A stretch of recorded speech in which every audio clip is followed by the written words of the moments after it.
मैं कहता हूं जी हां, रसूलुल्लाह ने कलम दवात मांगा था, उमर फारूक ने फरमाया था हमारे लिए अल्लाह की किताब काफी है, तो ठीक फरमाया था। उमर को पता था हुजूर हमारा इम्तिहान ले रहे हैं, क्योंकि हुजूर पाक पर अब से 85 दिन पहले ये आयत उतर चुकी है, अल यौमा अकमलतु लकुम दीनकुम। अब हुजूर देखना चाहते हैं क्या इनको किसी नई चीज की जरूरत है। हुजूर ने इम्तिहान लिया, उमर इम्तिहान में पास हुए हैं। जब रसूल ने इम्तिहानन कहा था, तो जब सहाबा इम्तिहान में कामयाब हो गए, तो रसूल ने बजाय मुबारक देने के हुजरे से क्यों निकाला?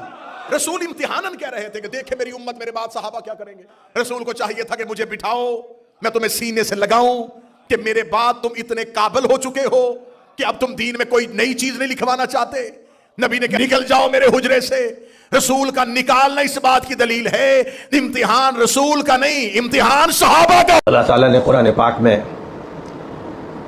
जा बजा इसका तज़किरा फरमाया है कि बंदो मेरी इबादत करो, मेरी बात मानो, मेरी इताअत करो और मेरे पैगंबर की बात मानो।